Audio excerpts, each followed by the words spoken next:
ibna ye maa dɔ bɛ yen nɔ ale bɛna sɔn k'a fɔ ko a bɛ taji ma kɔnɔ a sɔrɔ u tun ɲɔgɔn kan n'a fɔ ko k'a jɔ haran o la dɔw bɛ yen dɛ an bɛ don se kelen olu yɛrɛ ma dɛ u kelen ko k'u jɔ haran na ka ɛri joli kɛ tile kelen se tɛ o ma dɔrɔn ko taji banna ko taji banna dɔw olu b'a fɔ u b'u ka kɔnso ta k'a lajɛ k'u sen b'o kɔnɔ kɔrɔ yaasa ka taa lajɛ ni taji bɛ sɔrɔ yɔrɔ dɔ la olu ka taji bɛ ban sira fɛ se kelen min y'u la k'o ye sisan o ye k'a fɔ u bɛ fɛ ka bitɔn ta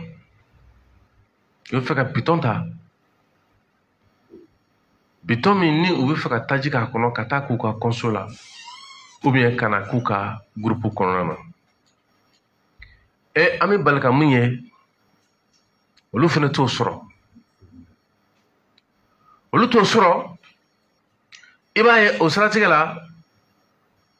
Kulukoro an bɛ Kulukoro maire fo ale kɔni ye jate dɔ bɔ jate min nɔ kan sa n'a bɛ ye ko maaw bɛ se ka ɲɛ sɔrɔ ni olu ye kurunbolilaw ni maa wɛrɛ minnu ni i b'a ye k'a fɔ olu bɛ baara kɛ ni gurupu ye olu ka se u ka gurupu sɔrɔ ok donc i b'a lajɛ a sɔrɔ écouteur in ka ɲi fɔlɔ ni écouteur ka ɲi an bɛ tɛmɛ n'a ye parce que Mali filɛ yɔrɔ min na sisan an kana dogo ɲɔgɔn na dɛ an bɛɛ k'an dogolen tɔgɔ fɔ ni min tɔgɔ kɔsira o k'o fɔ ni min tɔgɔ flat na o k'o fɔ ni min tɔgɔ Jakumalolo o k'o fɔ ni min yɛrɛ tɔgɔ Kuluba o k'o fɔ wa ni min tɔgɔ Kulukɔrɔ o k'o fɔ dɛ awɔ a selen filɛ yɔrɔ min ma sisan an kana dogo ɲɔgɔn na dɛ an bɛɛ ka bɛɛ ta fɔ o la a bɛ fɔ min ma ko soirée salsa k'o ka kɛ ni jamana yɛrɛ cogo ye sa k'o ka kɛ ni a bɛ fɔ maaw bɛ fɛn kɔnɔ u tɛ fɛn min si dɔn ko soirée salsa min ni aw tun bɛ ka a kibaruya sɔrɔ ka bɔ radio RFM yɔrɔ ko k'a lamɛnjɛkulu ladɔnniya ko a tɛna kɛ o la an nana ye radio RFM ale fana ka kibaruya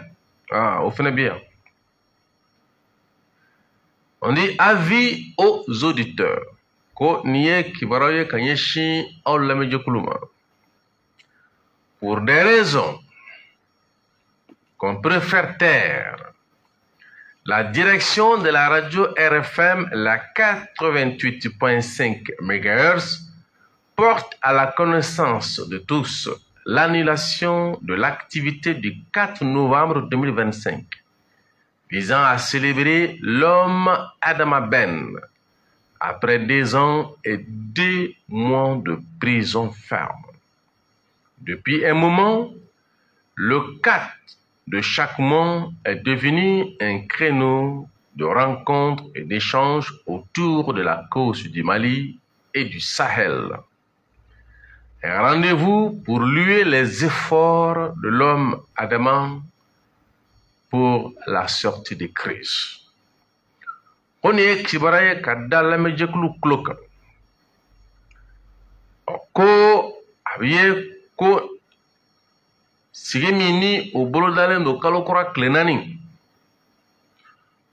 ka a yira k'a fɔ sigi in ko a kɔni bɔra a ma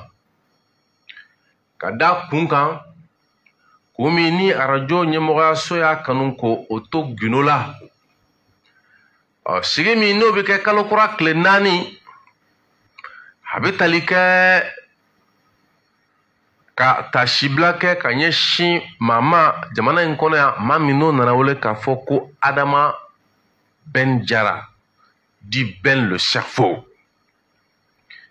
k'a bɛ ye k'a fɔ sa o sigi bɛ kɛ ka bɛn a ka san 2 ani kalo 2 a y'o dali min kɛ faraw ɲɔgɔn cɛ ka so ye faraso de don o de kama kaso dabagaw b'a fɔ ko kaba ka kaba a sigi a bɛ fɔ ko k'a da kɛnɛma mɔgɔw b'a fɔ ko karisa bɛ kaso la mais kɔnɔna mɔgɔw b'a fɔ ko kaba da ka kaba da k'i da kaba kan ye k'i da ye k'a bɛ bɛn Adama Jara di Ben le cerveau o ka san 2 ani kalo 2 o kaba dali ma k'a bɛ ye sa k'a fɔ a bɛ waati bɔ kalo o tile 4 ko o kɛra hakili jagabɔ ɲɔgɔn ye ɲɔgɔn fara ɲɔgɔn kan o ni ka fɛrɛ ani dabali tigɛ ka tasibila kɛ maa ye min ka cɛsiri n'o nana ye kosɛbɛ Mali bɔli la nin dingɛ in kɔnɔna na o la sa arajo ɲɛmɔgɔyaso n'o ye arajo RFM ye ale a bɛ ka lamɛnjɛkulu ladɔnniya k'a fɔ u k'a faamu k'a fɔ ko nin ko in a bɛ nin cogo la tuma na duwawu bɛ kɛ yaasa Adama Jara di Ben le cerveau a filɛ gɛlɛya min kɔnɔ kuma Ala ka a ɲuman bɔ a kɔnɔ teliya la Ben le cerveau bi a bɛ joli la a kelen kɔ ka bɔ kɛnyɔrɔba a bɔra Bamakɔ ka taa Nɔngɔnma kɛnyɔrɔba ka waati kɛ sisan a bɛ jolilakaw fɛ yen o la an bɛ duwawu kɛ ko Ala ka nin bɛɛ kɔ kɛ hɛrɛ ye k'a yɛrɛ bɔ teliya la kuma k'a ɲuman bɔ o siratigɛ la don n'a nataw la komi maaw pereselen kɔni don jamana kɔ kan jamana kɔnɔna na an jɛɲɔgɔnw farafinna an jɛɲɔgɔnw surakaw fɛ arabula an jɛɲɔgɔnw farajɛla bɛɛ lajɛlen kɔni kelen don ka u kulomajɔ yaasa u ka se ka teliya la kibaruyabaw sɔrɔ ka kɛ ni Adama Jara ka bɔli kibaruyabaw ye kuma a se bɛ Ala min ye an ye ko kalifa o Alaba de la ko Ala k'an dɛmɛ Ben ka bɔli la teliya la nin kaso kɔnɔna na o la n'an taara ɲɛfɛ an bɛ mɔgɔw ladɔnniya dɔrɔn k'a fɔ kuma in kɔni o kɛra sa o kuma kɛra dɛ Amidu o la n'i ye farafinna ta k'a jate minɛ ka diɲɛ ta k'a jate minɛ maa kan ka siran cogo di an filɛ nin kalo min kɔnɔ n'a wolola ko octobre kalo nin kalo in kɔnɔ yan diɲɛ ni farafinna cɛba caman dunna dɛ octobre kalo tile 9 1967 Che Guevara i bɛna ye k'a fɔ u y'ale fa alamisadonya k'a bɛn octobre kalo tile i bɛna ye k'a fɔ 15 ma 1987 Thomas Sankara encore en Burkina u y'ale bɔnani na kana tugun alamisa bi ɲɔgɔn don fɛ octobre kalo tile 18 2007 dɔnkilidalaba min ni o bɛna wele k'a fɔ sa ko Lucky Dubé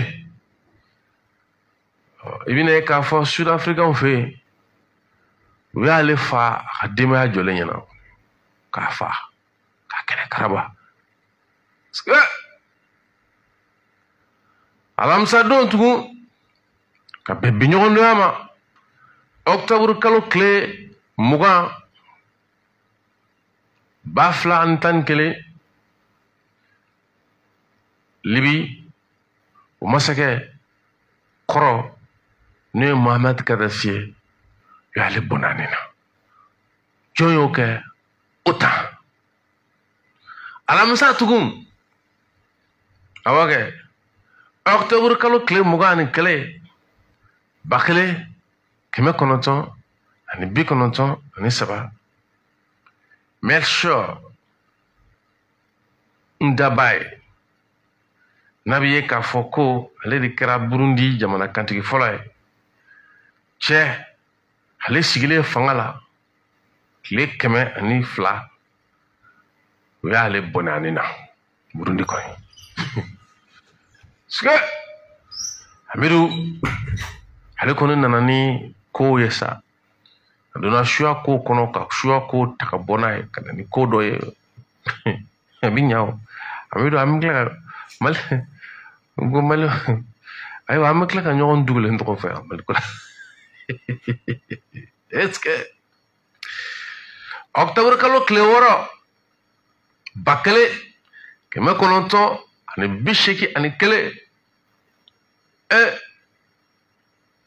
e bɛna ye k'a fɔ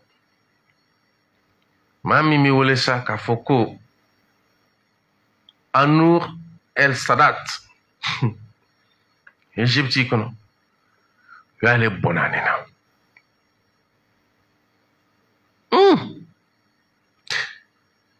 Amidu ni cɛ ninnu kelen kelen ka cɛsiri donna nataw la an bɛna olu ta novembre natɔ tɛ ya mais Amidu baara ninnu ma nɔgɔn sisan dɛ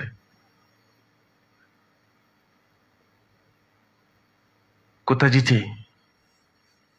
ka tɛ yen ayi ne ko ayi dɛ taji bɛ yen de mais min bɛ yen n'o ye gɛlɛya dɛ o ye gɛlɛya de donnen don an ka kɔnsobolaw ka baara ya taji jɔn y'a mɛn ko taji bɛ ta yɔrɔ minnu na an ka chauffeur fɛ ko gɛlɛya donna taji tali yɔrɔ la gɛlɛya ma don la dɛ mais gɛlɛya donna taji baarakɛlaw olu ka baara de la n'o ye a baarakɛla minnu b'a ta ka na dan a ma n'an b'a san an ka taji bondo ninnu kɔnɔ yan o la sa i b'a ye ko o sira kan an balimakɛ n'o y'a Boubacar Sidiki Fɔnba ye ale kumana ale kumanen kɔfɛ a kɔnsobolaw u tɔɔrɔla u dusukun na u ye tɔɔrɔla u hakili la u ko k'an na jiginna yan k'o taara k'u sɛgɛrɛ wa k'a dɔ la olu yɛrɛ ɲugunnu yɛrɛ la koyi ko olu ɲugunnu yɛrɛ la ka sababu kɛ kuma taara k'olu ka baara da sɛgɛrɛ walima k'olu ka baara sɛgɛrɛ maa tɔgɔ ma fɔ mais baara kɔni o ni baara kɛbaga fɔra k'o la olu bɛɛ bɛ k'u yɛrɛ lajɛ jɔnw bɛ olu la n'o ye ko in kɛbaga ye jɔnw bɛ olu la ni o bɛ nin janfa in kɔnɔ ka ɲɛsin faso ma k'o siratigɛ la olu mago bɛ nin ko in ka lajɛya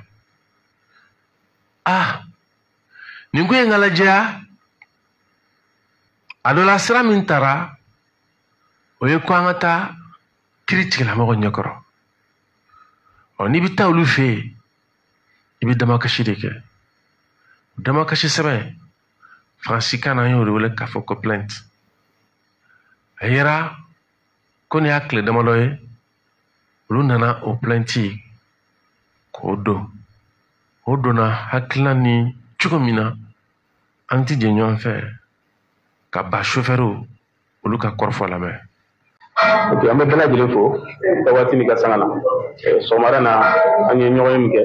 an bɛnna mun kan n'o ye ka plainte de Fɔnba kan a ye kuma mun fɔ anw ma fɔ a ka se ka taa yɛrɛ ɲɛfɔ justice ɲɛfɛ ni a ka dalu ye parce que mɔgɔ tɛ se ka nin kuma ɲɔgɔnna fɔ cakɛda dɔ ma ka taa sɔrɔ a dalu t'i bolo donc an ye wulikajɔw kɛ i sera tribunal la n ye plainte baaraw kɛra nin waati in na a bɛ secrétariat la ni secrétariat tilala ka baara la donc o b'a bila progrès ka bolo kan donc a bɛ wele k'a ɲininka n'a nana ni dalu ye alhamdulilah n'a ma na ni dalu ye donc sariya bɛ ka baaraw kɛ donc o de kibara bɛ nin waati in na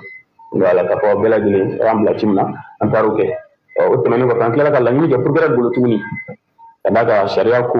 o ɲɛ ka misɛn walima an nalen filɛ plainte min kɛ an bɛ se ka photo sɔrɔ wa ka yira an ka mɔgɔw la comme quoi baara mun kɛra a jaabi filɛ nin procureur y'o diɲɛ di an ma an y'o video ta k'o photo ta olu b'an bolo yan an bɛna tila ka o tila an ni ɲɔgɔn cɛ mun kan ka se yɔrɔ min na k'o se yen donc ni baara mun bɛ kɛ o kɔfɛ an b'o fɔ ɲɔgɔn a bɛɛ bonya bɛ kuma la merci. I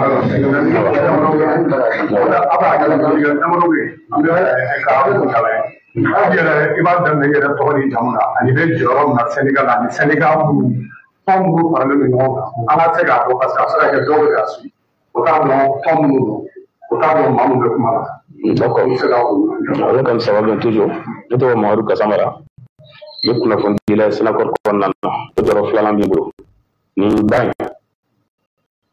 surtout fara ɲɔgɔn kan Sɛnɛw b'a la Bɛnkadi bɛ yan Liafala Force bɛ yan DJ fana n'a ka jɛkulu fana olu bɛ yan olu bɛɛ lajɛlen y'an accompagne SNCM olu fana y'an accompagne nin baara la bon plainte ta yɔrɔ fana na n taara plainte kɛ tribunal yɔrɔ min na olu fana bɛɛ lajɛlen ka représentant tun bɛ yen ne tun bɛ yen ka Sénacor représenté an balimakɛ fana tun bɛ yen Senbara ale fana tun bɛ yen ka o représenté Bɛnkadi ka représentant fana tun bɛ yen nin ko in bɛɛ lajɛlen seereya cogoya min na ni Ala sɔnna merci. Ayiwa mɔgɔ bɛ se k'a fɔ ko don nataw la k'a fɔ aw bɛna taa jɔ kelen la sabula mɔgɔ caman ka jate la k'a fɔ plainte donni est ce que aw bɛnnen don sigi ka kuma dɔ ka kɛ aw ka taa plainte retire k'a sɔrɔ halisa ni dalu ma taa an ma pɛrɛ o kama an y'a bila justice ka bolo kan ni dalu yera ale bolo mɔgɔ minnu y'o baara in kɛ kiiri ka olu c'est à dire que olu ɲangini min bɛ ka daw kan ni dalu ma y'a bolo fana ale fana kiri fana k'a ka baara kɛ an mago b'o dɔrɔn de la an tɛ yafa deli ko la anw tɛna yafa yɛrɛ minɛ anw tɛ yafa deli kuma yɛrɛ an t'a fɛ k'o mɛn yɛrɛ an ko sariya de k'a ka baara kɛ an n'ale ni ɲɔgɔn cɛ la an mago bɛ nin dɔrɔn de la. a ye yafa deli video kɛ est ce que ale video ye wa. an y'a video ye. mais chauffeur hakilina kɛra video yafa deli video. yafa deli yɛrɛ o yɛrɛ y'an tɔ yɛrɛ dusu bɔ yɛrɛ o video deli yɛrɛ an y'o ye c'est à dire ko wɛrɛ de o yɛrɛ digira an na ka tɛmɛ hali a ye kuma yɛrɛ fɔlɔ min kɛ parce que an bolo a ye kuma min fɔ k'a t'a kalama ja a b'a kalama parce que n'i bolo ka yafa deli se o ye mun fɔ i b'a kalama. N'i t'a kalama i tɛ bɔ ka yafa deli.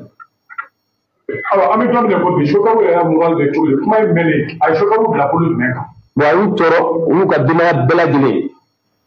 mɔgɔ o mɔgɔ n'i ye nin kuma mɛn hali n'i ti chauffeur ye i somɔgɔ ti chauffeur ye a ye bɛɛ lajɛlen tɔɔrɔ depuis dugu jɛra mɔgɔ dama bɛ ka weleli kɛ minnu yɛrɛ ti chauffeur ye ko kuma y'u tɔɔrɔ o de ka ca bana si donc a kɛlen don ka mɔgɔ wɛrɛ yɛrɛ tɔɔrɔ ka tɛmɛ hali an conducteur yɛrɛ kan. o kɔfɛ ɲininkali fana fɛ ani bɛɛ kɔfɛ sisan waati jumɛn de mobili bɛna wuli ka baara kɛ walima plainte tigɛlen kɔfɛ baara bɛna daminɛ cogo fɛ walima o bɛ to jɔlen fɔlɔ. bon ɲɛmɔgɔw bɛna ɲɔgɔn ye o kan ni ɲɛmɔgɔ ye ɲɔgɔn ye sisan ka décision mun ta ni Ala sɔnna an b'o kɛ kunnafoni ka di conducteur bɛɛ lajɛlen ma merci. ayiwa an bɛ Bɛnkadi kan aw bɛ se ka takuya kelen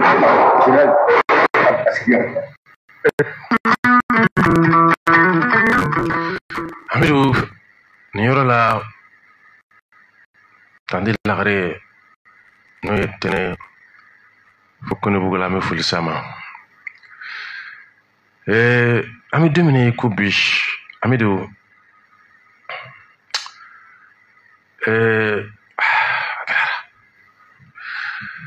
fɛn bɛ tali kɛ Abubakar Sidiki Fɔnba a yafadeli kɔni kɛ an tɛ jɛ ɲɔgɔn fɛ an ka lafadelikan lamɛn walima an filɛ yɔrɔ min na ko sisan yafa deli bɛɛ fɛ k'a fɔ chauffeur bɛɛ lajɛlen ɲɛna an b'aw ka ci de la an y'aw ka ciden de wa a ye mun kɛ a ɲana parce que ni ciden filila n'i y'a fɔ an fɛnɛ bɛ bɔ an bɛ yafa deli parce que ni kuma in bɔra Fɔnba da o de bɛ fanga don kuma na sinon n'a kun bɔra mɔgɔ wɛrɛ da a tɛ jate donc ka segin k'a fɔ a ɲɛna an b'aw ka ci de la an b'aw ka bila de la su ni tile an bɛna ko ye min ye jamana bɛɛ bɛ lafiya cogo min Mali bɛ gɛlɛya min kɔnɔ aw ye baara min k'a la aw yɛrɛ b'a dɔn a ye sɛgɛn min k'a la a b'a dɔn mɔgɔ minnu ni tora a la a b'a dɔn donc o la ka bɔ ka yafa deli aw fɛ k'a yira aw la toujours an mago bɛ aw ka ladili la toujours an mago bɛ an ka ɲɔgɔn faamuya fili ye ne sɔrɔ hakɛto bɛ n na salala Mamadu. ayiwa ni ye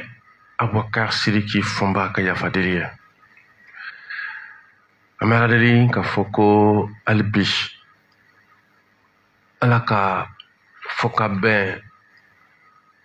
o ka sɔrɔ nin ko in na. Jamana ko ma nɔgɔn.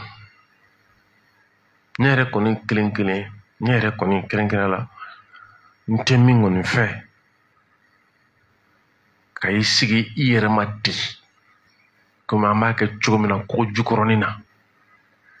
ka wuli dɔrɔn ka fɛn dɔ fɔ i yɛrɛ ma ten, taayɔrɔ foyi t'a la. Tiɲɛ yɛrɛ la ka gɛlɛn dɛ. Ni ne kɔni ka nɔgɔ maliden bolo la, an kana ɲɔgɔn nɛgɛ. Parce que a fɔ ma ko hakili ka saliya, n'o ye la flemme, la paresse intellectuelle, n'o ye ka se ka i yɛrɛ minɛ, fɛn fu kana don i dusukun kɔnɔ, fɛn fu kana don i hakili kɔnɔ. Wa cɛsiri de don. Bon, n'i ma ko mɔgɔ ye dɔrɔn kana siga la, fu de bi don. Wa ni fu donna i bɛ fu de fɔ. Wa n'i ye fu fɔ i bɛ tiɲɛni de kɛ. O de kama fanga tigilamɔgɔ bolofa bɛ fɛnɛ ta kan. Caman ta bɛ yen, a tɛ kala dɔ ɲini ka bɔ la. Mais maa min bɛ yen k'e bɛ jɔda dɔ la faso kɔnɔ, baara b'i bolo la. Walima n'e kɛra kunnafonidila ye, baara de b'i bolo. O de kama e kan ka kɛ mɔgɔ ye, n'i ko n go o de don. N'i ko n go fo sinikɛnɛ a tɛ yɛlɛma o de don. Kunnafonidila kɔnɔ. Mais i bɛna ye anw de ka jamana kɔnɔ yan, kunnafonidila b'a fɔ cu, a b'a fɔ ca. Fanga tigilamɔgɔ a b'a fɔ cu, a b'a fɔ ca. N ye nin fɔ, n m'a fɔ, n y'a fɔ, n m'a fɔ. A ma ɲi. A bɛ kasara don jamana kɔnɔ. O la an bɛ ladeli k'Ala k'an bɛɛ lajɛlen kisi. O la sisan n'an bɔra yen, i b'a ye k'a fɔ n'an bɔra yen, an bɛ mɔɔw ladɔnniya k'a fɔ sa an b'an senfa joona ka taa Maɲanbugu. N'an taara Maɲanbugu, Maɲanbugu i b'a ye ko olu kɛlen don ka welewelemada kɛ. Parce que Maɲanbugu kɛnɛ dɔ bɛ yen nɔ k'o dira kabi Musa tile la. O kɛnɛ min dira sa k'a bɛ ye ko maaw kɔni bɛ k'o cɛ cogo dɔ la yen. F'a tɔ tora sa min ye k'o fɛnɛ bɛ ka kɛ cogo dɔ la. O la an ka wulikajɔ kelen k'an se Maɲanbugu. Adama Kulubali, a bɛ ye ko yanni Adama Kulubali ka o lase cɛ sa, ko sibiri nata, awɔ kɛ. Fɛn bɛ tali kɛ 16h waati n'o ye lansara tile waati, ko wele bilalen don Maɲanbugu a n'a lamini bɛɛ, cɛ ani muso ma, k'u ka ɲɔgɔn sɔrɔ nin kɛnɛ belebele in kan. Kɛnɛ min kan n'u y'a ɲini k'a fɔ u b'u ka sugu sigi yen wa u bɛna u ka magoɲa yɔrɔw labɛn. K'o labɛnni hukumu kɔnɔna na, ko fɛɛrɛ ni dabali tigɛlen don ko pour que bɛɛ lajɛlen ka se ka ɲɔgɔn sɔrɔ yen. Tuma don tɛmɛnenw na an ye bɔli min kɛ yen, yɔrɔ in bɛ ko min bɛ yɔrɔ in kun kan, an bɛ jɛ ɲɔgɔn fɛ k'o lamɛn dɔɔni Hamidu. Adama Kulubali a yelen don k'a fɔ an filɛ yɔrɔ min na ko bi a ka kulu sanfɛla, an bɛ se k'a fɔ sa a kɔni bɔra kulu la, a kɛra kɛnɛ min ni a yelen don ko mɔgɔ bɛ kana fi k'a kan, ka hi k'a kan yaasa k'a kɛ olu sigiyɔrɔ ye. An dun y'a ye k'a fɔ dugutigilakaw ka fara sifinw kan, musow ka taa fara fo dugu maa wɛrɛ kan, mɔgɔw nana ye k'a fɔ ko fiɲɛminɛyɔrɔ kan ka se ka sɔrɔ yan, fɛn bɛ tali kɛ sugu la o kan ka se ka sɔrɔ yan, kalanso kan ka se ka sɔrɔ yan, mɔgɔninfin ka ɲɛnɛmaya tɛ taa yɔrɔ minnu kan olu bɛɛ kan ka se ka lasɔrɔ nin kɛnɛ kan. Wa an bɛ don min na i ko bi, e ka wulikajɔ nin ko in kɔnɔ, walima aw yɛrɛ ka faamu jeunesse u bɛ se ka tali kɛ jumɛn na ka fara nin kan? Bon, an bɛ bɛɛ lajɛlen fo. Yan yɔrɔ a bɛ waati bɔ, an ɲɛ b'a la ka ban an ka dɔgɔ. U y'a tigɛli daminɛ kabi 2008 u bɛ k'a tigɛ ka na se bi ma. Mɔgɔ minnu bɛ yɛlɛ yan ka n'a san, an b'a ye kuma bɛɛ mankan b'u nɔfɛ. Mɔgɔ kelen, terrain kelen, mɔgɔ 4, mɔgɔ 5, bɛɛ n'i ka papier don. Bon, an yɛrɛ nana ko in ta k'a lajɛ k'a sɛgɛsɛgɛ. N'i y'a ye bɛn tɛ ka k'a la, ko tigi t'a la, tigi dun bɛ dugukolo la o jamana ta de, jamana de. N'a ma ɲɛ ko ninnu tɛ ka bɛn a la, a ka di dugu ma, dugu k'a bila a ka minɛn kɔnɔ.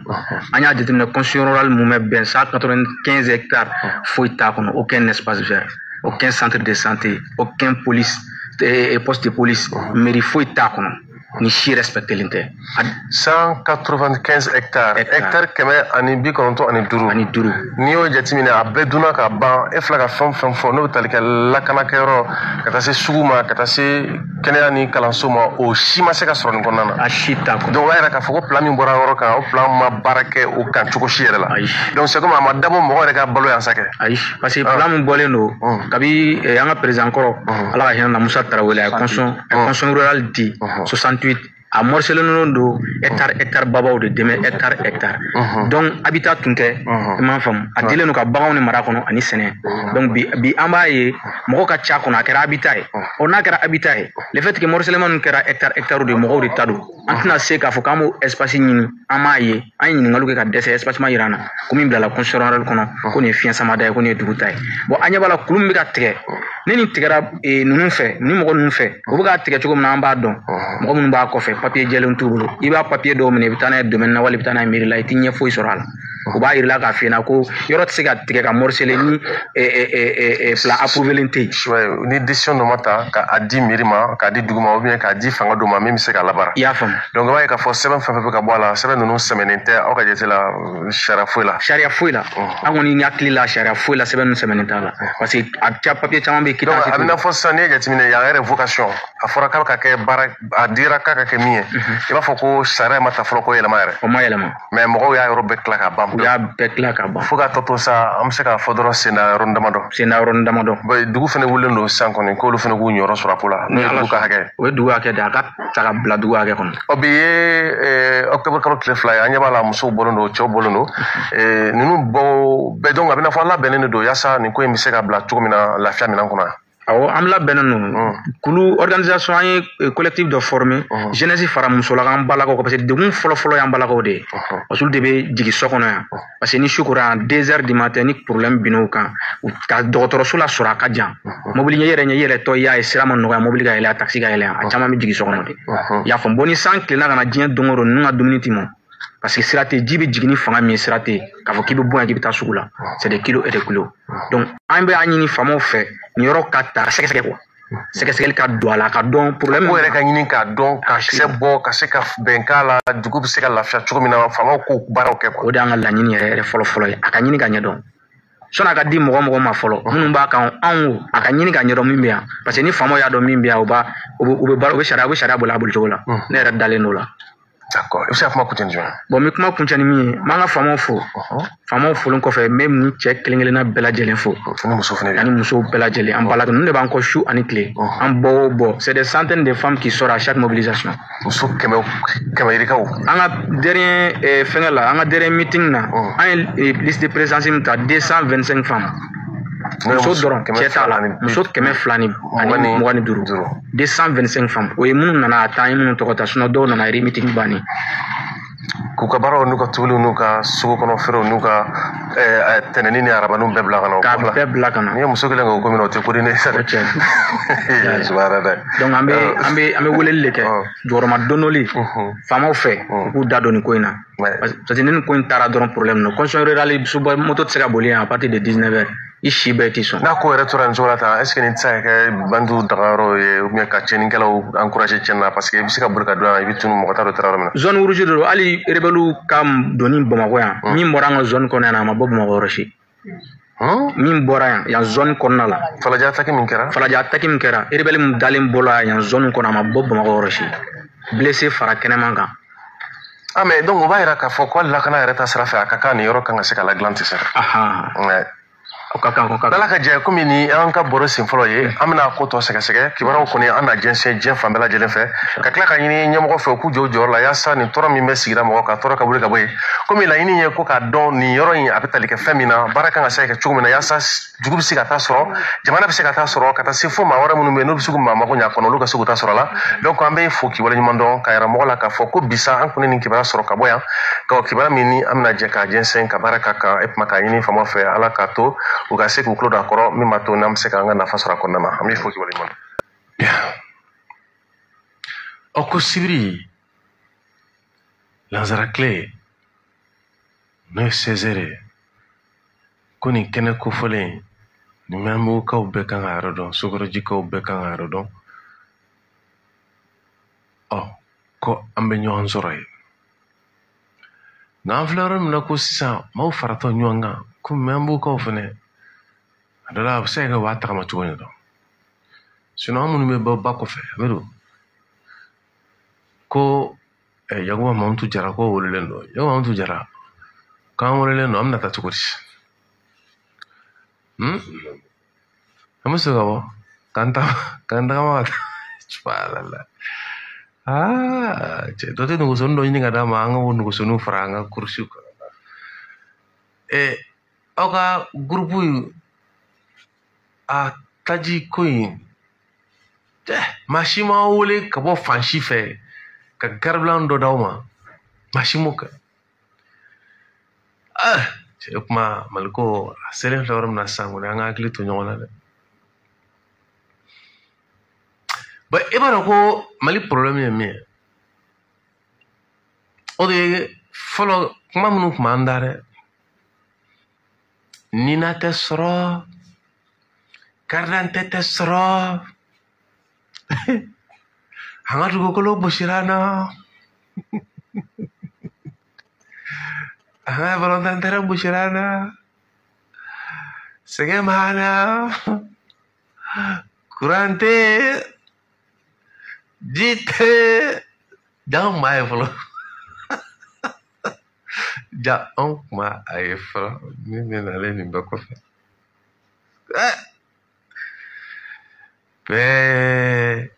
sisan foro t'an bolo an ka foro bɛ ɲɔgɔn na minnu ni minnu tun bɛ pour que ne bɛ yɛlɛ dɔɔnin mɔgɔ caman t'a faamu quoi parce que fɛnw de bɛ n kɔnɔ n tɛ fɛ ka minnu fɔ ka sabu kɛ mun ye duguw dɔw bɛ yen o duguw bɛ ɲɔgɔn na duguw bɛ ɲɔgɔn na quoi f'u bɛ ɲɔgɔn bali sɛnɛ la san dɔ kiri bɛ ja dɔ la san wɛrɛ kiri bɛ ja dɔ la san 30 bɛ kiri la a bɛ don olu duguw caman bɛ yen u taara ka foro to wallahi u taara ka foro ninnu to yen ka taa suɲɛ ka foro to yen dugu dɔ bɛ yen olu bɛ ɲɔgɔn sama koyi sɛnɛkɛyɔrɔ ko o ni bagan marayɔrɔ ko ɲɛma sɔrɔ la o laban min na bagantigiw taara u kunfɛ forotigiw taara u kunfɛ dugutigiw mɔgɔ t'olu ta yɔrɔ dɔn a ma ɲinɛ kɛlɛ ma ɲinɛ kɛlɛ bɛ maa jɔnya de o de kama ne siranna Mali kunna ka siran mun na parce que n y'a ye gɛlɛya min b'an da fɛ fɛn min kunnalen don an kan i b'a dɔn ala ni tiɲɛ na ko maliyɛn fanba t'a dɔn min bɛ sen na quoi o de ye ne kabakoya maliyɛn fanba min ko don i b'o dɔn n kan tɛ dugumamɔgɔ ma dɛ minnu yɛrɛ kan ka se ka ko bɔ ko la u t'a dɔn dugumamɔgɔ tɛ dɛ min kan ka se ka ko bɔ ko la a t'a dɔn a y'o bɔnɛ yɛrɛ tuma min na ne nana sɔmi k'a fɔ an kana ɲɔgɔn nɛgɛn ko nin ko in ninnu dɔnnen tɛ an ka jamana kɔnɔ ko jamanadenw tɛ nin ko in ninnu dɔn n siranna n yɔrɔ la bon ani maa minnu bɛ ɲɔgɔn na u ka tiɲɛni kɛ cogo quoi tiɲɛni ala u bɛ tiɲɛni de la tiɲɛni ka nɔgɔ ma tiɲɛni ka nɔgɔ ma sisan Amidu da tun bɛ ko o ko la jamana ko la yiri bɛ ta dɛ kalan tɛ ka kɛ dɛ nin bɛ ta dɛ a bɛɛ bila la sisan Yakuba Mamutu Jara welelen don Maɲanbugu solution b'a bolo k'a bɛ sɔrɔ ka wuli k'u ka tagama ko yanni 16h cɛ a bɛ se donc n'a seginna ka bɔ o la a bɛ n'o traité k'o bila waati min na sa an bɛna la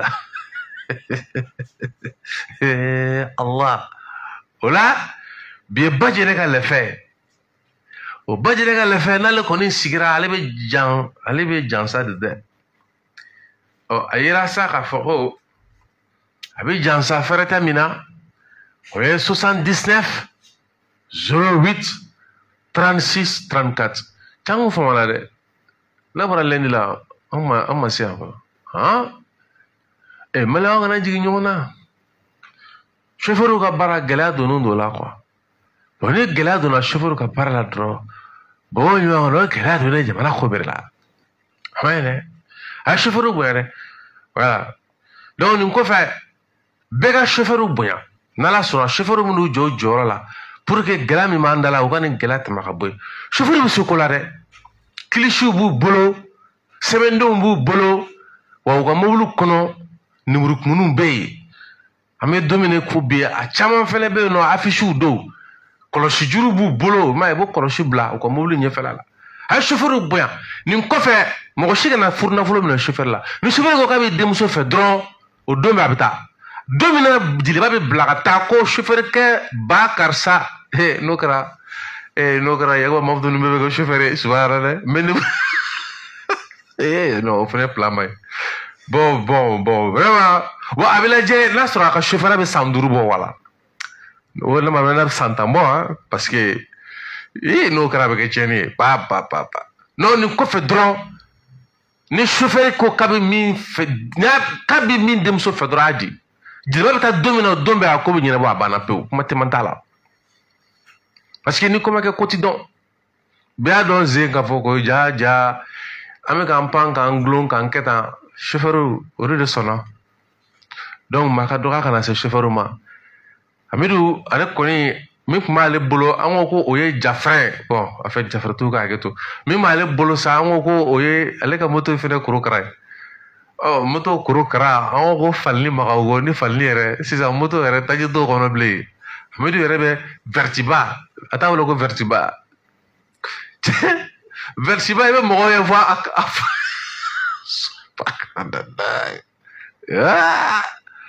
non mais Arman Ben Jarago il faut la révolution dans la joie mais an ka révolution dans la joie cɛ o yɛlɛmana k'a k'an bolo fɛn dɔ ye an tɛ fɛn min si dɔn o la an tɛ taa Hamidu telefɔni bɛ se ka telefɔni e ka telefɔni bɛ se ka labila na cɛ to t'a ɲɛnama yɛrɛ parce que a kun ma di ne bi n k'a lajɛ malidenw parce que k'u bɛ ka tugu citerne kɔ sisan o bɛ citerne ye citerne ye u bɛ tugu o kɔ citerne tigi bɛ taa yɔrɔ min na o tɛ citerne tigi taa yɔrɔ yɛrɛ dɔn o tɛ citerne tigi taa yɔrɔ dɔn o citerne o bɛ taa o fana bɛ ka taa taji fɛnɛ ɲini e tugura citerne tigi kɔ tajiri min bɛ ka moto la ou bien ka mobili la y'o ban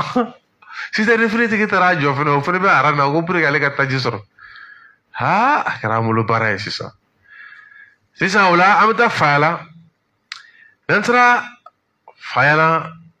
o fana kiriko bɛ cogo dɔ la yen tuma min na kuma ma nɔgɔ an balimamuso ne ye Jɛnɛba Sidibe ye e bɛ Jɛnɛbu Sidibe muso tɔgɔ la ale ye damakasi dɔ kɛ kari tɛmɛnen Yaba Mamutu Jara tun bɛ yen tuma ale ye min tɔmɔ ka na an tɛna se k'a bɛɛ bi parce que an yɛrɛ kan ka na walawalali don kow dɔ la k'olu kow sigi sen kan an ka jɛ Jɛnɛba n'o y'an ba ye k'ale lamɛn ale ye min fɔ nin kɛnɛ kɔnɔ an bɛ gɛlɛya min kɔrɔ fara yan nɔ musow kɔni yɔrɔ cili ye min yɛrɛ d'anw ma an yɛrɛ de b'a dɔn nin y'a san wɛrɛ ye an bɛɛ bɛ luwanze la taa fan t'an na nafa t'an na don o don kalo sara bɔ kalo o kalo an bɛ kalo sara bɔ den yɛrɛ min b'an bolo kabako don an ye maɲumanko min kɛ ka nin yɔrɔ in sɔrɔ pour que k'a jɔ ala de b'a dɔn n'a fɔra k'o ka ci don kelen sɔgɔmada kelen dɔrɔn ka n'an labɔ ka bɔ ka n'an labɔ dɔrɔn k'an ka bɔ ka yɔrɔ ci sɔgɔmada kelen an ka yala n'an ka minɛnw ye tiɲɛ yɛrɛ la ni gouvernement b'a lajɛ dɔ kɛra dɛ san wɔɔrɔ kɔni tɛ tile wɔɔrɔ ye dɛ don o don an bɛ so sara bɔ balo bɛ n'a fɔra ko cɛw yɛrɛ bɛ balo san ka tila ka so sara bɔ a ma nɔgɔn dɛ an ye yɔrɔ in yɛrɛ sɔrɔ cogo min na ala de b'a dɔn ka maɲumanko kɛ ka yɔrɔ san n'a fɔra ko don kelen ko ka bɔ o so kɔnɔ a y'a lajɛ dɛ gouvernement kan k'a jateminɛ muso jɛkulu minnu bɛ olu bɛ se k'an dɛmɛ an kɔni t'olu dɔn an taara an m'olu yɛrɛ bɔ cɛw kɔni bɛ se k'olu ɲini n'u muso jɛkulu bɛ se k'an dɛmɛ cogo min na gɛlɛya kɔni b'an kan gɛlɛya b'an kan bi dɛ gɛlɛya b'an kan yɛrɛ de ni gouvernement sera k'a jateminɛ a bɛ diya an yɛrɛ a bɛ diya an yɛrɛ de yɔrɔ in bɛ se ka ɲɛnabɔ cogo o cogo la a ka se ka ɲɛnabɔ n'a sera ka ɲɛnabɔ a bɛ diya an ye muso jɛkulu ka dɛmɛ muso jɛkulu u yɛrɛ kun tun na dɛ nka ni olu ka dɛmɛ kɔni o fanba o ye n'aw mogo ni maa minnu muso minnu mogo jɔlen don k'u fɔ ka t'u cɛ kɛ wo la o la i b'olu ka dɛmɛ sɔrɔ walima ni maa min mogo jɔra k'i b'i furu sa ka bɔ i cɛ kun i tɛ furu bilen o la i bɛ musokɔrɔba ta sa ka kuma mugu daminɛ faw fɛ sa i bɛ furu sa porojɛw kɛ o de ye diɲɛ yɛrɛ gɛlɛyayɔrɔ ye bi min ma furu ɲa min ma se ka sigi furu la min bɛ yen nɔ ni ale ni yɛrɛ ma se ka ɲɔgɔn faamu fɔlɔ ale yɛrɛ n'a yɛrɛ ma se ka ɲɔgɔn faamu fɔlɔ ale yɛrɛ ka miirina bɛɛ c'est contre c'est-à-dire que ale yɛrɛ ka hakilinaw bɛɛ lajɛlen ko ye ko minnu n'a bɛ fɔ sunkun yɛrɛ tacogo kan c'est une femme qui ne parvient pas à se comprendre, une femme qui prêche des valeurs contre nature, c'est-à-dire qu'ale de bɛ laseli kɛ siraw sira kan o bɛɛ ko ye ko min ni ɲɛnɛmaya yɛrɛ tɛmɛ siraw tɛ sisan ale de bɛ taa sigi ko ale ye kɔci ye jumɛn ye ko cɛw ni musow bɛ se ka ɲɔgɔn kan cɛw ni musow bɛ se ka bɛn a la cogo min na mais ale ni cɛ si ma bɛn a la fɔlɔ ale ni cɛ si ma ɲɔgɔn b'an bolo dɛ mais a tusi b'ale bolo fɛrɛ b'ale bolo hakilina b'ale bolo min b'a to musow bɛ se ka ni cɛw bɛ se ka bɛn a la cogo min na musow bɛ se ka furu matarafa cogo min na quoi mais ale yɛrɛ kɔni ye kɔci ye ale yɛrɛ ma se k'o fɛɛrɛw bila sen kan fɔlɔ an bɛ taa an ka forfaits de ta k'olu lamɛn quoi ka taa dusi mais ni jamana in ka di koyi ni dabali banna nin bɛɛ taa si min nɔ ye han an k'o kɛlen ni tiɲɛ fɔ n'o tiɲɛ yɛrɛ la nin bɛɛ tɛ mɛlɛkɛjɛw nɔ ye pati nin n'o y'an yɛrɛ nɔ ye ta cɛ n tɛ kuma jugu sa cɛ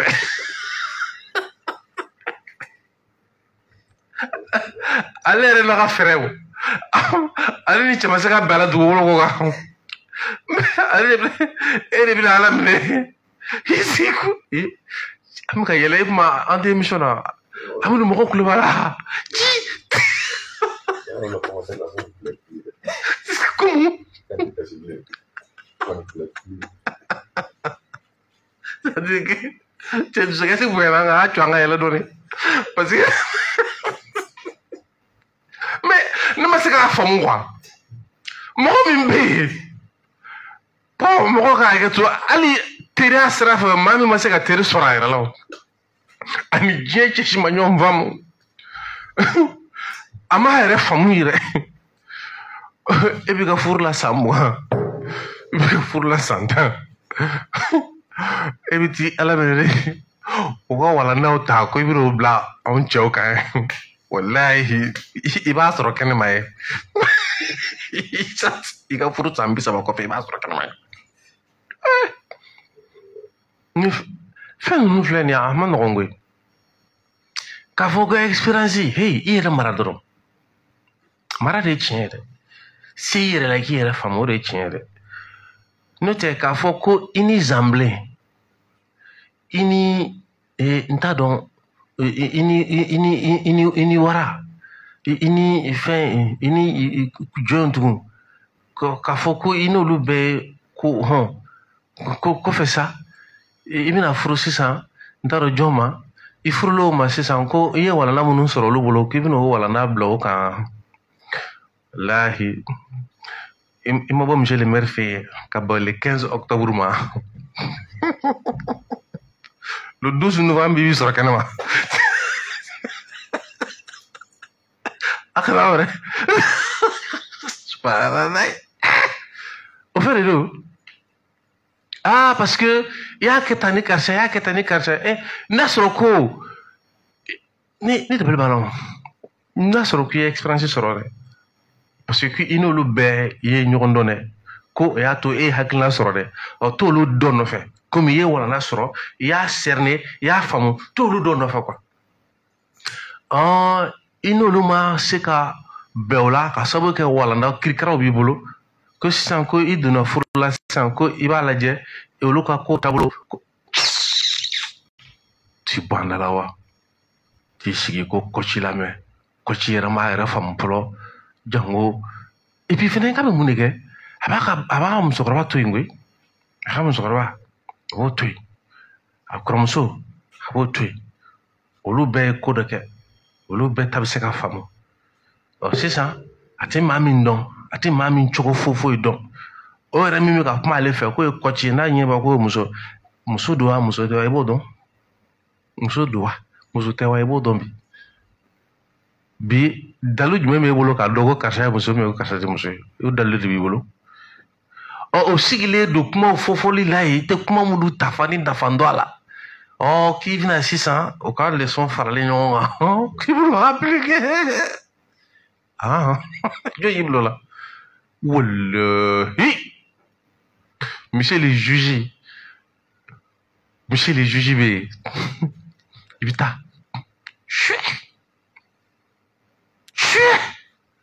parce que a bɛ ka min f'i ɲɛna a bɛ k'i bila monsieur le juge ka sira de kan furukun dɔ la monsieur le maire ka sira ka fisa ni monsieur le juge ka sira ye dɛ fɔnba ni chauffeur ka ko in n'a ko kun taara monsieur le maire fɛ yen monsieur le maire kun b'a fɔ a ye bɛn a la de monsieur le maire tɛ kiiri tigɛ a ye bɛn a la mais n'a taara monsieur le juge fɛ yen ale b'a fɔ ko article kaw ji ɲuman na article ninnu man ɲi ala kana bon an bɛ nin kɔnɔ yan minɔgɔ b'an na kɔngɔ b'an na an ka du bɛ ka ci kɔci t'an dɛmɛ o la dɛ wagati min na du cira n'an taara luwanse la kɔci de b'i sigi sisan ka taa furu fana ten ka furu sa ala k'an kisi koyi an ba filɛ nin ye k'u y'u ka kɔlɔbɔ warininw de ta ka taa sigiyɔrɔ ɲini u yɛrɛ la ka kundu ɲini u yɛrɛ la tilegan dere sɔgɔmada kelen du 100 du 30 ani du 7 ka n'a daci olu min kun bolo ko ni luwanse furu sara olu min kun bolo ko sisan o ye dugutu sɔrɔ u yɛrɛ ye u wɔsila o b'a sɔrɔ u kunfɛ dɛ o y'a sɔrɔ ni jamana ka sira dalenw de ye jamana ka hakɛw bilalen ye u tɛmɛna o sira de fɛ yakuba mamutu jara denw tɛmɛna su ani tile n'anw bɛ wuli n'anw bɛ kuma anw ko ka nin de bɔ yen mali kɔnɔ ko ni nin bɔra mali kɔnɔ ko tɔɔrɔ min b'an kan a bɛ jɔ a yɛrɛ ma malidenw ko k'a man kunfɛ n ko malidenw ma n'an ma nin bɔ yen walahi don dɔ a bɛ ɲinɛ nin kɔ nin bɛ k'aw ka gɛlɛya la fitinin de ye malidenw bɛ se ka kuma na dɛ a tɛ sɛgɛ lamɛn munna n'ale kumana mun na taa kɔfɛla i b'a dɔn a taa kɔfɛla min na parce que a tɛ kuma ni nata ye ko a tɛ kuma ni sira ye dɛ ayi de a bɛ nata la pourquoi a tɛ kuma ni nkalon ye nkalon ma foyi di ne ma diɲɛ kɔnɔ foyi tɛ yen dugukolo kɔ kan ko nkalon ye min di ne ma o tɛ yen porte la preuve ne ka na arajo RFM na en 2012 an ye fɛn o fɛn kɛ arajo RFM na ka kɔn ye an tɛna an da don o la o kuma ka ca n'an b'a kɛ an b'a fɔ de ko lamɛnjɛkulu minnu ni olu b'u yɛrɛ an ka kɛtaw n'an ka fɔtaw la k'olu ka contribution kɛ a fɔra ko bɛɛ ni ka san 2 ani kalo 2 min n'an tun y'o kumada ta ka se k'a kɛ walanda kumada ye c'est à dire que an bɛ fɛn minnu fɔ a kɔnɔ a laɲini tɛ bɛn dɔrɔn ye a laɲini ye jamana denw ka jamana lɔfɔ dɔn tɔfɔ dɔn a laɲini ye jamanadenw hakili ka jɔ jamana maracogo ani diɲɛ an filɛ kɛlɛ min kɔnɔ a sugu ka dɔn a laɲini ye n'i ye bɛn nin fɔ i b'a ka cɛsiri de fɔ cɛsiri ka dɔn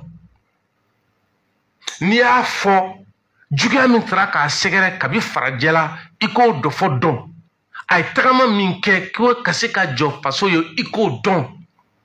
a sɔnna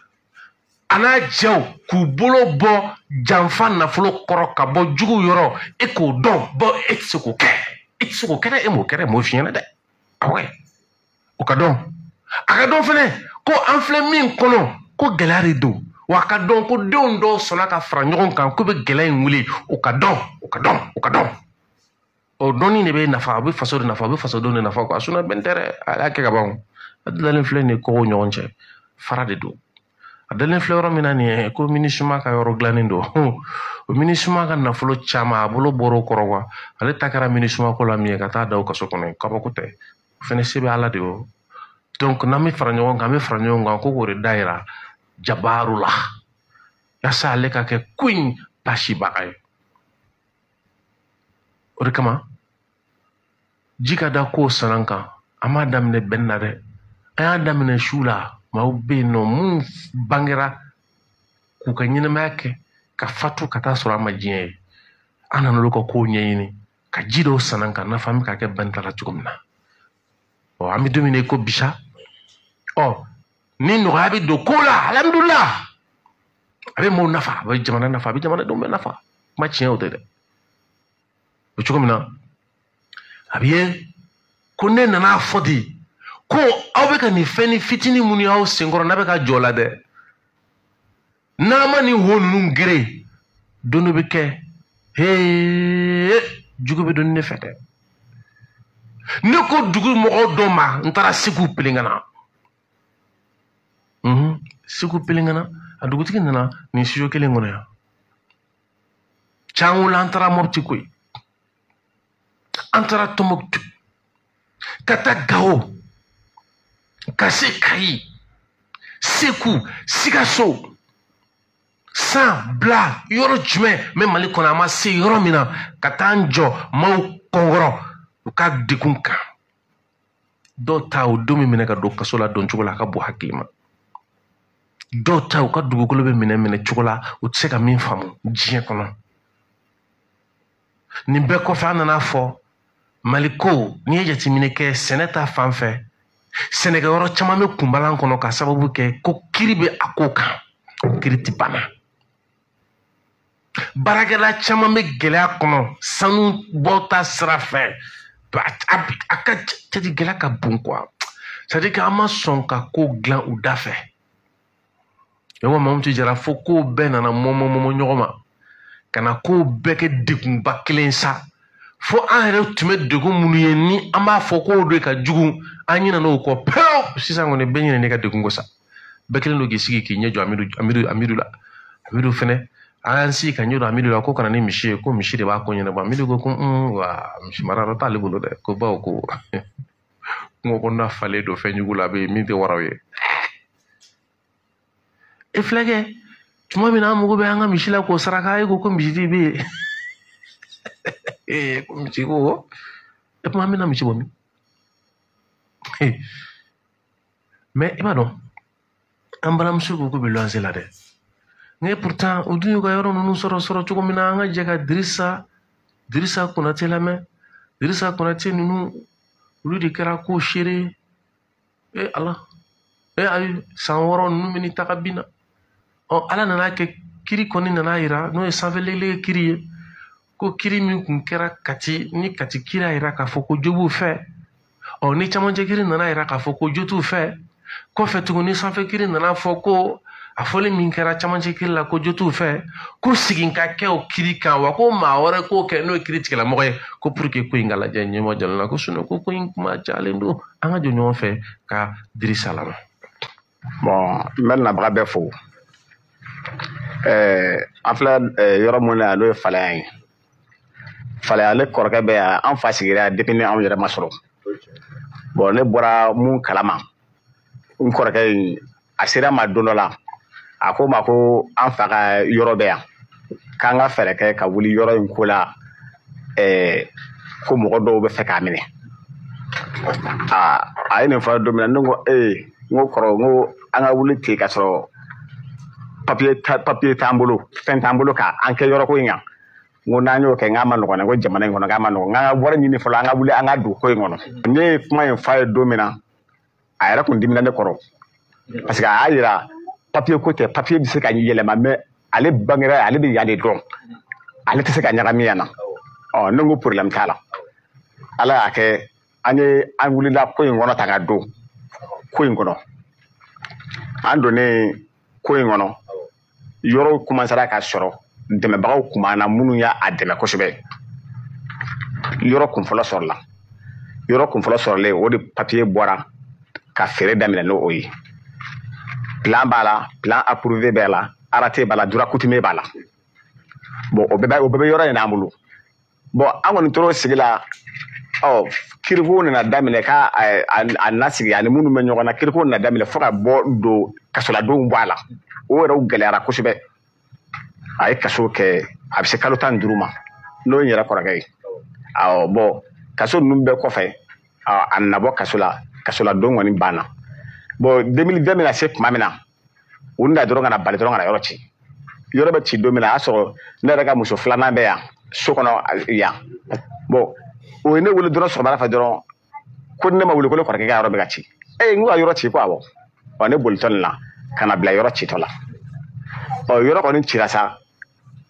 nin ci cogo in de la bon ne kɔni bɛ mun fɔ jamana faamaw ye ko in daminɛ ni bi cɛ a mɛnna kosɛbɛ yɔrɔ minnu papiye y'an ka yɔrɔ ci o t'anw ka yɔrɔ ye o tɛ yan ye yɔrɔ mun fɔra ko ka papiye yɔrɔ mun kan ka ci fɛnɛ n'o fɔlen bɛ n'o ɲumanbugu ye o tɛ anw ka yɔrɔ ye bon ka tila k'o kiiri kɛ ka se fɔ san 1 san 2 san 3 san 6 faamaw u ka wuli k'u jɔ u jɔyɔrɔ la a gɛlɛyara parce que a sara ni papiye minnu sɔrɔla a ma sɔrɔ ten dɛ fɛn minnu kɛra u nɔfɛ Kulukɔrɔ gouverneur ka papiyew arrêté bɔra ka plan approuvé arrêté b'a la k'o papiyew bɛɛ bɔ o b'anw bolo ka tila ka n'o yɔrɔ ci ten ka san joli kɛ o dalen bɛ ten ko cɛ ma se ka dɔn o b'an kamana gan kosɛbɛ bon an ka mɔgɔ camanba yɛrɛ b'a kunfɛ dɔw sara gɛlɛya sugu si tɛ yen an ma mun y'an ɲɛ la yɔrɔ ko in na ne bɛ faamaw deli ka faamaw wele u b'an dɛmɛ cogo o cogo u k'an dɛmɛ ala kama gɛlɛya in a ka s'a dan na ten sa pour que nɔgɔya ka na an ka yɔrɔw cira san 6 tiɲɛna an b'u deli ala kama u ka wuli k'u jɔ u jɔyɔrɔ la nɔgɔya bɛna cogoya min na nin de bɛ ne fɛ ka fɔ a ye. Yɔngɔn jara an bɛ mɔgɔ ladɔnniya k'a fɔ ko an tun y'a bolodali min kɛ k'a fɔ kalo kura tile 4 ko an bɛna sigi kɛ ka ɲɛfɔli kɛ jamana waɲɛw ni sifinnakaw fara ɲɔgɔn kan k'a fɔ k'u bɛ o disi kɛ tata ye k'a fɔ so bolo la a dɔw la u ka darapotigi n'o kɛra Adama Ben Jara di Ben le cerveau ayiwa an kun ye laada min sigi n'o ye k'a fɔ le 4 kalo tile 4 a baara dɔgɔ kɔrɔ sa nka o y'a sɔrɔ maaw dɔ bɛ yen nɔ olu kɔni ye ŋaniyaw ta n'a fɔ an balimakɛ n'o ye Suleman Keita ale 2000 di Sori Jara Yiribakɔrɔ Belebugu la ale ye 400 di sigi bɔra a kɔrɔ mɛ dɛmɛ di jɔ dɛ dɛmɛ di jɔ dɛ ɛwɔ ni sigi bɔra a bɔrɔ mɛ a bɛna dɔw bɛna o kɛ dalaminɛkala ye ka kɛ i n'a fɔ o tuma na tɔɲɔgɔn sira la dɛ a ye na nin dɛmɛ pour que ayiwa ni sigi kɔni ma kɛ ko wɛrɛ bɛ se ka kɛ minnu ka di o a bɛna a bɛɛ fɔ sa a y'a lajɛ joona dɛmɛ bɛ kɛ fɛgɛcɛ min na o ye 79 08 36 34 79 08 36 34 k'an balimaw ladɔnniya k'a fɔ sa maa minnu bɛ se ka dɔɔni sɔrɔ cogo dɔ la a ti ɲɛ ma an ka to ka gazoli kɛ an ka gurupu caman ka kɔnɛ a fɔra ko an bɛ ta ka binba in na pour que ka se ka ɲɛnafin bɔ yaasa ka se ka kibaruyaw di minnu bɛ se ka jamanadenw nafa caman ta ka bin ba la dɔw fana bɛ k'a ɲɛw bolo k'u sigi ten ka kɛ i n'a fɔ olu da tɛ ko la o de kama kuya ti k'i ma ko i t'a dɔn k'i da tɛ ko la o fo don min na n'a bɛ ye k'a fɔ ko minnu bɛ yen nɔ ni olu kɛlen don ka hami ni jamana ko ye n'olu ta jɔ walima ni dankari la turu bɛ s'i ma dɛ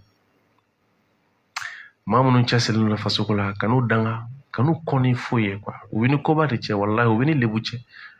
kana se ka la u bɛ ni lajaba cɛ quoi u bɛ ni lajɔli cɛ ne tun b'o de f'i ɲɛna ka kɔn bi ɲɛ san 3 ka kɔn bi ɲɛ n k'i ma ala kana an kɔniya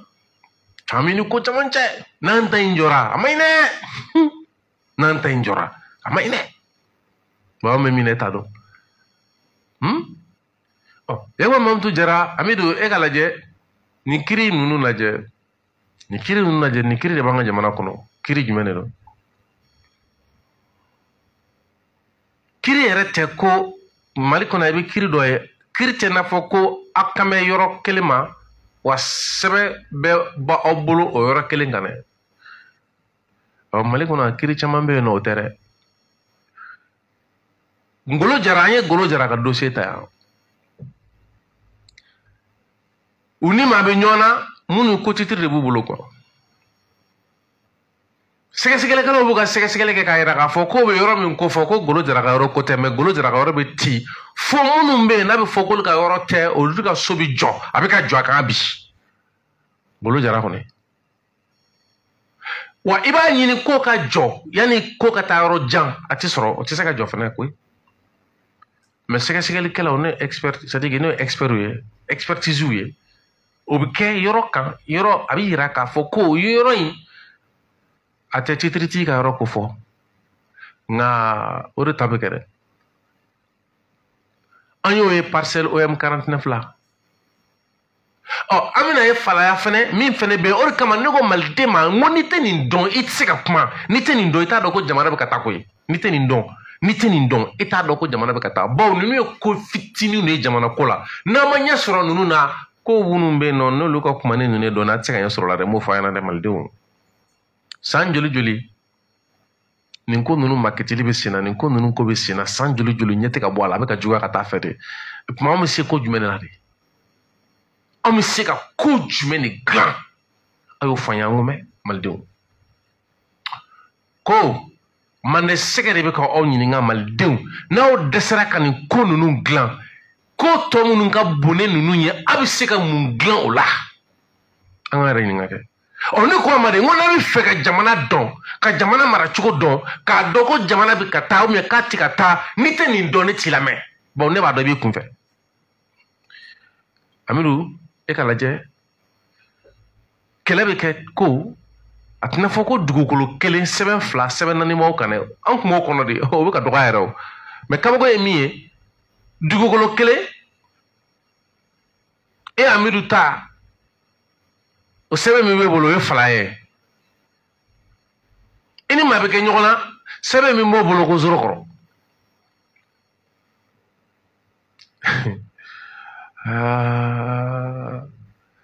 ne kɔni bolo o kiri ma ban ka ban ya Mamadu Jara kiri b'o la bilen mais i b'a kalama ko hali ni sɛgɛsɛgɛli taara kɛ k'a bɔ ɲɔgɔn na k'a fɔ ko fala ye Zorokɔrɔ ye o t'i kisi. A t'i kisi dɛ kiri bɛ jɛ la duguma camancɛ la a bɛ goya la sanfɛ a bɛ jɛ la a bɛ tila ka jigin tuguni a bɛ tila ka goya la a bɛ tila ka yɛlɛn tuguni a bɛ jɛ la a bɛ tila ka jigin tuguni a bɛ goya la a bɛ tila ka a kɛra kɔci ka kɔci a ye sa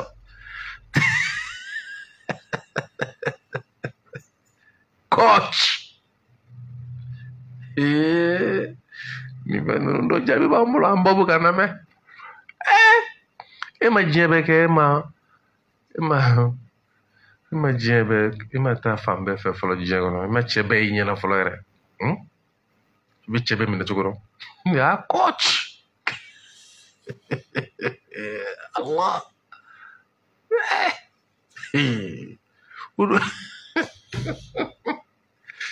e ma diɲɛ cɛ bɛɛ y'i ɲɛna fɔlɔ e b'o bɛɛ minɛ cogo dɔn a wara tigi yɛrɛ nɛgɛ ni nin ye Mali réalité ye nin n'a ɲɔgɔnna siw wa e kana filɛ tan dɛ mɔgɔw dɛsɛlen don ka t'u ka baarakɛyɔrɔ la sɔrɔ tɛ ka kɛ nka waati kelen ta tribunal laban tribunal falen don bɛtɛ a kiri si tɛ ban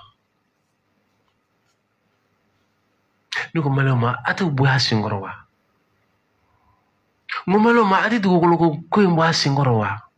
n ko maliyɛnw ma a t'a to sɛnɛ ka se ka kɛ wa a y'a to baara ka kɛ koyi le développement parallèle de l'économie et de la dissuasion n ko maliyɛnw n'an ma se k'o kɛ fɛn min filɛ an da la nin feere kelen don dɛ ni kɛlɛ sugu a kɛlɛ bɛ kunbɛ cogo min na a ma nɔgɔn dɛ n'an ma ɲɛ a la a tɛ se k'a kunbɛ dɛ maliyɛnw ko k'u tɛ ɲɛ a la n ko maliyɛnw aw tɛ ɲɛ a la aw tɛ ɲɛ a la n ko ne jeliba kan bɛ ko aw ka ɲɛ a la aw ka ɲɛ a la ne jeliba o ko jeliba dɛ an tɛ ɲala koyi jeliba ko n'a ma ɲala min bɛ bɔ a la an bɛ n'o fana fɔ ye a tɛ ɲala a dun ka ɲala dɛ a ye ɲala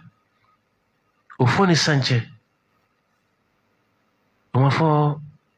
ça c'était le 19 novembre 2024. Au Sanglé, au Bina Dafa, Kalokra, le 19 novembre. Namanyala. A comment faut ne Sanchez Sanglé ma Dafa folo. Mais au moment où il y a un gars jumena, où mon côté gagné une wolare. On est fini dans la forme, on y a eu tout kere. On a $1, on veut 1900 €. Vous t'avez wagné donc quoi. Ah, ou quoi fait là. Ah, on n'est pas que tout. Ni quoi on m'a dit, on y a un serre à Kunindo que quand on sort nae, Franyonga ne yake quoi. Donc au cliché mi me couille nango Franyonga ne do. On y a au farafara kata soro kelema bawa era ko. Seba be jugo de bulaw kane nga abino ye 2 mina wasoro klebe kunche ko koroyti no shwata ori kamane ko ma mo jamana deun ko ya ori tay démocratie ori fo abori famu ori bambo amadon be ko jamana ko don tay institution BTD e bolo ko fanga blondo rebe ko minte abebe toutes les institutions sont là. Mais, n'a fait numéro comme ça. Vous voyez, faut que je me donne une femme quoi. À quoi de quoi? Parce que on quoi? Mais on a femme tao. Bien me retrouver je me donne une femme non. On me retrouver je me donne c'est comme unique. Parce que na ira ka foko ko la tege do bebu joro la. Ngona tauta gelana na. Oni gelana na mtaro jumesa. Amanye shiro chube mama ke tuti. Amaseka bewlela. Jomi se jumena. Jomi seka jumenta. Jomi seka jumen kume. Fereti u beme. Munu lamene no je koko bemi. Munu mi seka sababu nyinga no beme. Munu mi seka ko boko la beme. Amaseko franyonga. Avec la donne maintenant avec la donne je commande ko ay bo fen kono nu ya kala da juguye koni min jora faso e kibi toala ay bo kala da juguye ngono koni mami yake faso nye ko danga boko ay bo la juguye ngono aka amerika fo ko jamana nyemo de bi se ka beke ay bo kono te chin ni ko mel do maya ngondale no mina faso kola fenkele jamana do ngablu ga joko uko kumo famo amo famo ni maneta imfamo ibaire machinyote ngumel do maya ni mo famu no snora sekonin kele ka nyetude ka yele iba yele wakati na wasoro fembe no ki mbiki jigido ka be boray jamane seke kuma na de ta kuma na mal do fe ni konna jela dayele ka kuma fo kuma munu iba do ko kollo jugu bala ka kuma fo iba do ko kuma munu kofe ko kujugu bisigi soro kwa me ka don ko ya ala tade ka don ko nafate doni na nati la bara ka don ko nafate loni na na maboka bla yelena loni yelene fendo amanga to dibila c'est-à-dire que fendo mi mama dibi amanga madibi awa atui abwa bara ko mo kaye ayelenga nafa mais ni obo abi chien do ko fo loni fembe ni fembe yera ko loni do abi chien do ko fo on ne ke maye mun go kute tien fe ni boda ira ko ti boda e ko bawo ko bodala ko seka doye ko yelembe ko minga dawo ko dibidi ni ko chika dibini tibiri ko chika dibila ko chibi dibila ya fu kabe kabina shakamna choko fe en alaje eribito wula kono enika ko kebe senela se be farafara la ni samia boji oni fonene obina se be farafara ke bolo be farafara Saka nana ka Bamakɔ sigi kɛ o ye nafolonin sɔrɔ ka t'i da Bamakɔ ka t'i da burusi kɔnɔ ye nɔfɛ ye furu bonya kama kanu kama masaw bonya kabilaw bonya adamadenya bonya kama Saka nana Bamakɔ a ye ko caman Bamakɔ yan dɛ Saka bɛ foro la ka sɛnɛ kɛ k'e balo e de bɛ n'i sigi kɔcinin sigilen don kɔci min m'a yɛrɛ faamu fɔlɔ k'i b'o ka walanda ta ko k'o boli Saka ka ye pɛrɛ Ala cɛ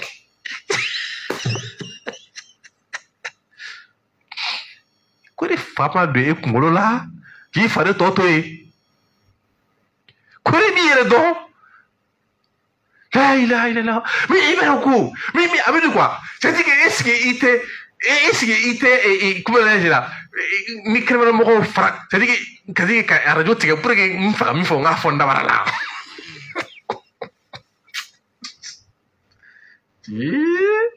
parce que min faga min fɔ n tɛ ka se k'a fɔ a kun radio tigɛ pour que n k'a fɔ n dabara la mais c'est grave hein c'est un dusuma nana walayi mɔgɔw tɔɔrɔ la ni jamana in kɔnɔ parce que fɛn dɔ de bɛ yen quoi e k'a lajɛ quoi n'a fɔra ko maa dɔ bɛ nin kiiri juguba ninnu kɔnɔ sɔrɔ tɛ ka kɛ bilen bawo i tɛ ka se ka baara kɛ i tɛ ka se ka baara kɛ ka d'a kan baarakɛyɔrɔ yɛrɛ ka taa yen o y'a gɛlɛya bi sotigiw fana bɛ ka dɔ fara u ka so saraw kan ok waati kelen e bɛ nin gɛlɛya kɔnɔ i bɛ luwanse sara la i tun ye yɔrɔ min jɔ o yɔrɔ cira sɔgɔmada kelen o kiiri o tɛ ka ban a bɛ yɛlɛ a bɛ jigin a bɛ yɛlɛ a bɛ jigin dɔ bɛ jɛla sɔgɔmada fɛ wula fɛ o bɛ goyɛ la ko Zorokɔrɔ sinon falayakaw ko nana minnu sigilen nin yɔrɔ in na n'a cira yɔrɔ 137 ko nana mɛn tugun ko dɔ fana bɛ fɛ tugun k'o feere mɔgɔ wɛrɛ ma n'o fana feerela mɔgɔ wɛrɛ ma tugun o kiiri kura daminɛ tugun o dɔrɔn n'o tigi giriyara o fana bɛ n'a ka baaraw gɛn a n'o fana bɛ wuli ɲɔgɔn nɔfɛ ɲa ne tɛ sɔrɔ a la ne ko maliyɛnw ma kabi wagati jan n'an ma ɲɛ sɔrɔ ko ninnu a tɛna ɲɛ sɔrɔ ko wɛrɛ la dɛ Mumelo Mahamidou a mɛnna dɛ kabi Sibi biya Sibi ta ni san cɛ fɛn min ye kalo 4 kalo 5 a t'o bɔ sa kalo 4 kan kalo 4 bɔ dɛ o kabi o ma taa ko Sibi ma ko ne tɛ fɛ ka na don lakana ko in na Sibi ko man ni se kɛ ko bɛ se ka kɛ cogo di ala ko Sibi n k'a laban lakana ko in laban an bɛna nkalon la ɲɔgɔn na quoi a bɛ cogo di bi an bɛna nkalon la ɲɔgɔn na an nana ye ka hinɛ minɛ parce que fɛn dɔ kɔni b'an bɛɛ la fɛn dɔ bɛɛ n'a ka feko don ni ne tɛmɛna tuma dɔ la i b'a dɔn Amidou wagati min na dugu ka di ne bɛ n ka bolimafɛn ta parce que tile fɛ tuma dɔ la i tɛ yɔrɔ dɔw ye ka ɲɛ quoi ka bolimafɛnw ta tuma dɔ la n yɛrɛ n kelen ka yala dugu kɔnɔ ni ne yɛrɛ suranba min ye ko maliyɛn ta don a ka c'est-à-dire a ka fast food ninnu walima atelier ba ninnu walima alimentation ba ninnu walima atelier c'est-à-dire que finikala yɔrɔ ba ninnu ni c'est-à-dire que mana baarakɛ yɔrɔ ba dɔ ye ko maliyɛn ta don n'a fɔ a ka groupe ninnu bɛ cogo min na quoi c'est-à-dire que Amidou n bɛ joie yɛrɛ ma de quoi a ka di ni yɛrɛ de ye quoi ne nana ye k'a fɔ ko min dɔ bɛ maliyɛnw dɔw bolo ka ye ka taa dɔw ka baarakɛyɔrɔ la bitigi dɔw n bɛ yala ten quoi ka taa diyagoya sanni kɛ bitigi dɔw kɔnɔ pour que k'a lajɛ ninnu bɛ na ni batiri ye ninnu b'u bolo ni fɛn bɛ ninnu bolo ka bitigi dɔw lajɛ mɛ k'a lajɛ a bitigi dɔw kɔnɔ k'a lajɛ kamalen 6 5 4 6 8 i bɛ se ka minnu ye k'o ye k'o bɛ ka baara kɛ mɔgɔ dɔw bolo a ka di ni nin de ye quoi n se foyi t'a la a ka di nin yɛrɛ de ye n t'a fɛ ka hadamaden degun kɔnɔ quoi parce que degun bɛ mɔgɔninfin danbe ban a b'i ka hɔrɔnya bɔ i bolo c'est à dire k'a b'i ka diinɛ tiɲɛ i ka lajɛ sɔgɔmada in na ko dutigi dɔ taara a yɛrɛ feere troisième point na n ye kibaruya sɔrɔ sisan ko bozo y'a labɔ ji la et Allah parce que la société a échoué an bɛɛ dɛsɛra gɛlɛya nana mɔgɔninfinw ka kɛw tɛ kelen ye mɔgɔninfinw ka hakiliw tɛ kelen ye dɔ bɛ kun dɔ la dɔ tɛ kun la dɔw b'u ta kɛ nin ye nin cayara anw fɛ yan nin t'an ka ɲɛnɛmaya taabolo ye nin bɔra diɲɛ fan wɛrɛ de fɛ an tun b'a ye de olu fɛ yen a bɛ kɛ tan parce que hadamadenw bɛ yɛrɛ ye de mais anw fɛ yen nɔ hadamaden kelen bɛɛ de ta don an bɛna mun ye jara transport kuma dɔ la ni sigilen don ni hakili jiginna la k'a fɔ ko bolo ɲɛsinnen dɔ olu ma papalikɛlaw fɛ k'olu kana baara kɛ k'a ye ko jara transport ka nin cakɛda ba in a bɛ mali fan bɛɛ k'o chauffeurw n'o paranti ni mécanicien minnu bɛ baara kɛ o sira kan olu bɛ hakɛ min sara jamana ye olu bɛ sigilen don sigiyɔrɔ minnu na u bɛ dɔndɔnni min na don m'a miiri n kunkolo kɔnɔ k'a fɔ tile la kalo la nin cakɛda in bɛ se ka joli tiɲɛ nin sigi kɔnɔ tile la a bɛ joli tiɲɛ n'a ma baara kɛ kalo la a bɛna joli tiɲɛ sigi kɔnɔ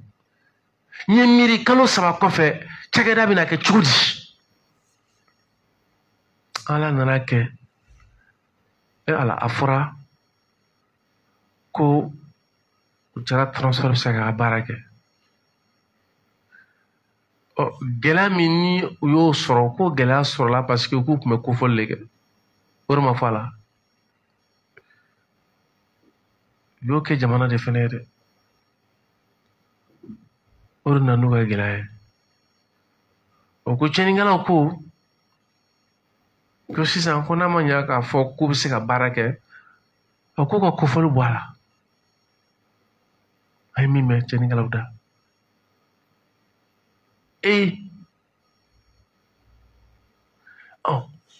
ne bolo n'o kɛra an kun kan ka jateminɛ de kɛ parce que ala Amidou est-ce que a bɛɛ bɛ se ka fɔ wa parce que nafa yɛrɛ tɛ fɔli la bilen an ka jamana kɔnɔ quoi nafa tɛ fɔli la bilen walayi o de ye tɔgɔmasiri juguba de ye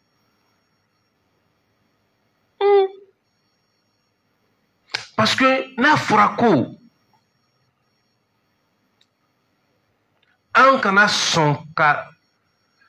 ɲɔgɔn labila ko dɔ ye walima ka don ko dɔ da fɛ tiɲɛni kama kun de b'a la dɛ ne kun bolo jara transport ka nin ko in an kun ka kɛ non événement ye quoi non événement c'est comme n'a fɔ a ma kɛ quoi bon an ye kibaruya sɔrɔ k'a fɔ ko a yamaruya yɛrɛ dira fanga fɛ ko ka jara transport ka baaraw lajɔ fɔlɔ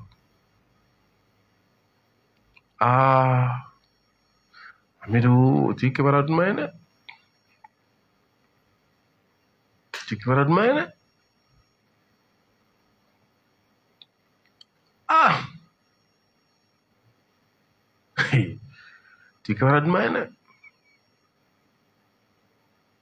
parce que an tɛ se ka kuma antenne sanfɛ ka tɛmɛ nin kan quoi parce que fɛɛrɛw kan ka sigi ɲɔgɔn kan pour que ko dɔw ka ye minɛn wɛrɛ kɔnɔ min tɛ nin dɔrɔn ye kɛlɛ man ɲi kɛlɛ de an se nin bɛɛ ma wa kɛlɛ mana a yɛrɛ ma fɛnɛ dɛ kɛlɛ minnu don fɛn ladannen de don an fɛ dɛ oui bon an de ye marifa tigiw bila ka don an ka jamana kɔnɔ ka taa sɔrɔ an yɛrɛ bɛnnen tɛ ko la koyi an bɛnnen don jumɛn na a fana ɲɛna an bɛnna jumɛn na Mali la Mali ko kelen an bɛnna jumɛn na an sera ka bɛn jumɛn na k'o daga bɔ an da la port an de ye marifatigiw ladon an tɛ siran an la ɲɛ Amidou China mina wa ou bien ante Amidou parce que essence ko gela ni tajiku gasoil ni fomi chuko mina son sigi soma ke jako ya be masawa China tande buranga na doka comme yo weekend bane walma weekend walma we dogo kum bane anta futisa bon Amidou amina ansiki amini kuma nunu foka ni blastra lo kuma fo kabi kalo joli wakati joli mais abe muni nyamalde abe muni nyabi malien ne de kan sika mero la quoi parce que en kale la kanti nyala et pourtant en deux sebenglan que pour la paix la réconciliation au 71 charte ka ministère so sigi ben kama ne yani ñogon ci ben abi ci ko de anti bi tabla ya kay ka tu ni nga be fe ko ala ka mbela yele la kana kuma wassalam